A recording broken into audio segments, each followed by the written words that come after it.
Hello guys and welcome back to another interesting yet exciting video from Cardano News Today. Today in this video, we're bringing the most recent updates on Cardano, price updates, latest news, and what Kevin O'Leary has to say on Cardano. Make sure to stay with us until the end, as we'll reveal the most important update, news on Cardano that's going to make you more invested in Cardano. Also, subscribe to our channel for more videos. So let's begin then. The man who's been nicknamed Mr. Wonderful once called cryptocurrency garbage. Now the chairman of O-Shares ETFs, Shark Tank judge, author, and politician spends 80% of his day on Bitcoin and crypto. Over the past 5 years, Kevin O'Leary has become a Bitcoin converter. He devotes a lot of his time to the crypto industry these days. However, cryptocurrency only represents a small fraction of his overall portfolio. O'Leary thinks Bitcoin's huge carbon footprint is holding it back in a world that is increasingly conscious of environmental, social, and governance issues.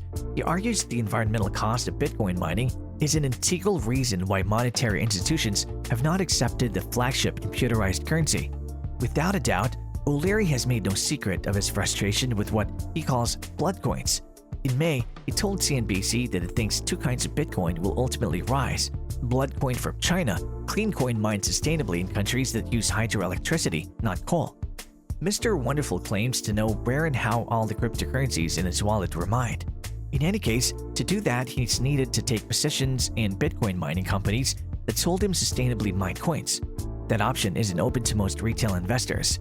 O'Leary has stressed in several interviews that institutions should have the option to go to their compliance committees and show that the Bitcoin they own has been sustainably mined. To him, it's in the Bitcoin and Cardano community's interest to become more eco-friendly, because the price will soar when institutions start to buy in. In a June podcast with Bitcoin Magazine, O'Leary said, quote, "My thesis is the point at which we resolve the issues around Bitcoin at the present time. In the following couple of years, and allocations start occurring from sovereign funds and pension plans, you're going to see a material appreciation in price." The Shark Tank judge has been extremely open about his decision to allocate 3% of his portfolio to Bitcoin. O'Leary started investing in Bitcoin in 2017. He also owns Ethereum and other coins, however says Bitcoin will always be the granddaddy of all. O'Leary has never looked at Bitcoin as a currency. To him, it's more similar to a property or an expensive watch. "I'm never going to sell it," he told the Bitcoin Magazine podcast. "I'm not going to trade it. I'm going to own it, and I anticipate it'll increase in value over time and probably beat the S&P 500 index." For investors, there are two critical takeaways from O'Leary's approach.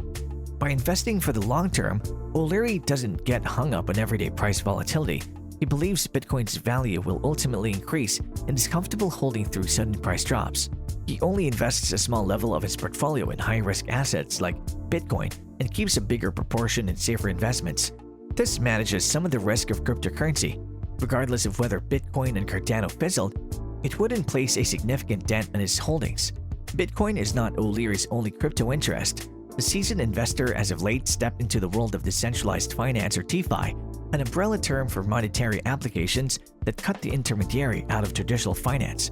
One attraction is the manner in which investors can procure interest on their crypto holdings.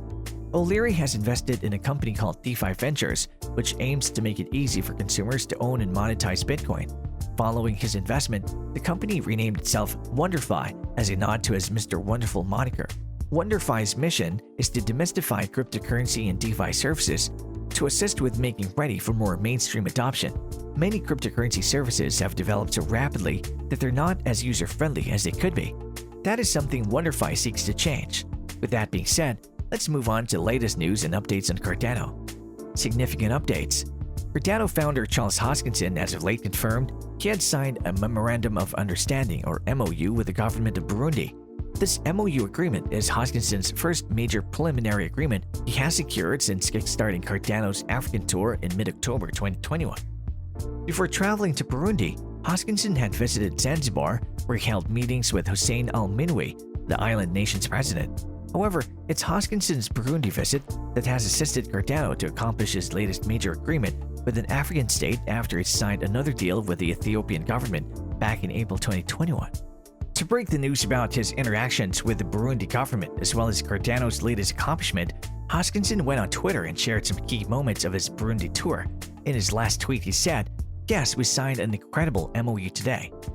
In a prior tweet, Hoskinson, who has since changed his Twitter profile picture to one that features himself and the Burundi president Evariste Ndayishimiye, talks about his meeting with the Burundi leader. He said, quote, "Extraordinary meeting with His Excellency President Evariste Ndayishimiye about the future of Burundi's digital transformation." While many supporters of Cardano have extolled Hoskinson for his efforts, some opponents of the president of Burundi have, however, expressed reservations about the agreement. For instance, one Reddit user named Dietary questioned Cardano's decision to surrender the blockchain to what he termed the wrong people. The user asks, "We know that Cardano wants to assist with reforming Africa, so I looked deeper into who Hoskinson is conversing with. It didn't take long to see that he's giving tech to the wrong people. What sort of government is really in power in Burundi? And who are these people that he's creating a partnership with precisely?" To substantiate these reservations about President Evariste Ndayishimiye's government, the user shares several supporting links, including a US government report on Burundi. However, other Reddit users argued that Hoskinson has no other option but to work with government officials. The user wrote, "You can't make public infrastructure without cooperation with public officials. In case they're human rights violators, they're trash." However, if the crypto game plays out as we as a whole wish for, those autocrats sealing their own demise by catalyzing adoption. Moreover, unpopular opinions are a commonality in the digital asset space. Crypto communities often disagree on the question of assessing another rising project. There is a superior consensus with respect to projects such as Bitcoin, Ethereum, and Cardano, however. We will assess the latter and understand the reason why its time in the current bull run has probably come to an end. In addition, yes, we're discussing Cardano, in case that wasn't clear enough. First, note that this analysis isn't focused on de-esteeming Cardano or its ecosystem. It's more about breaking down its nearby growth. Since the start of April 2020, Cardano has surged by 80 times on the charts from $0.036 to $3.1. In 2021, it was up by 17 times, and presently, it is 10 times from the start of January 2021. Furthermore, its market cap has been oscillating around $62 billion. What's more, it's grounded among crypto veterans. Alas, these very positives are possibly suggesting that the roof is closed for ADA in the current cycle. Now, investing in Cardano will only get 3 times in the event that it hits a whopping $6, or 2 times whenever considered from $3. Ergo, the probability of astronomical gains may be inclining in favor of other competing projects. A flourishing technical front is important during bearish markets because it allows sound projects to survive. Over the past years now, several astute chains have surfaced. However, they're still undervalued with respect to Cardano. Allow us to compare Cardano's potential to a couple of protocols that share similar functionalities. Cardano's smart contracts inclusion for DeFi functionality is its next enormous element. Up to this point, staking ADA has been compensating. However, other than that, other projects are now constructing a flourishing DeFi ecosystem. Solana has various projects on it and a rising NFT marketplace.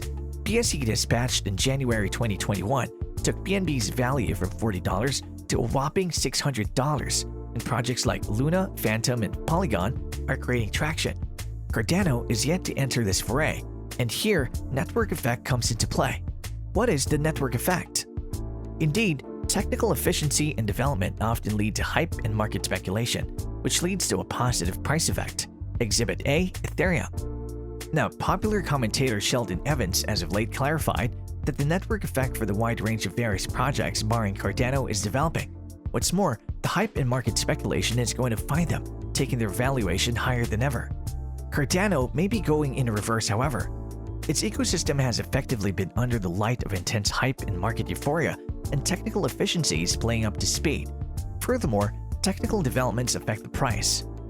Well, the bull run seems to have ended and bearish analysis has started on every cryptocurrency.